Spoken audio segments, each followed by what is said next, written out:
இன்றே டவுன்லோட் செய்து உங்கள் ஃபேவரட் ஷோக்களை என்ஜாய் பண்ணுங்க.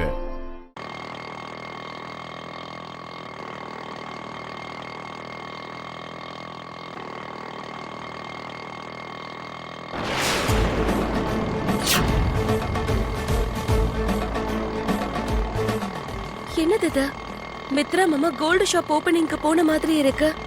அதுதான் போஸ்ட்போன் ஆச்சுன்னு அக்காட்ட சொன்னாரே. அப்போ மாமா தனியா ஓபனிங்க்கு போயிருக்காரோ?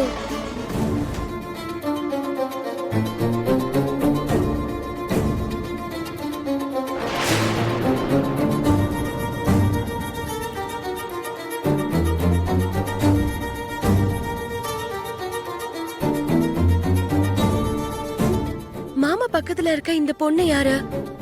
பாக்குறதுக்கு ரொம்ப நெருக்கமா இருக்க மாதிரி இருக்கா. மாமாவை தனியாவே விட மாட்டேங்கிறா. இவ யாருன்னே தெரியலையே. எப்படியாவது இந்த பொண்ணு யாருன்றத கண்டுபிடிக்கணும். அக்கா கிட்ட ஷாப் ஓபனிங் போஸ்ட்போன் ஆயிடுச்சுன்னு சொன்னாரு. இப்ப என்னடானா இன்னொரு பொண்ணோட அங்க போயிருக்காரு. அப்ப என்னவா இருக்கும்?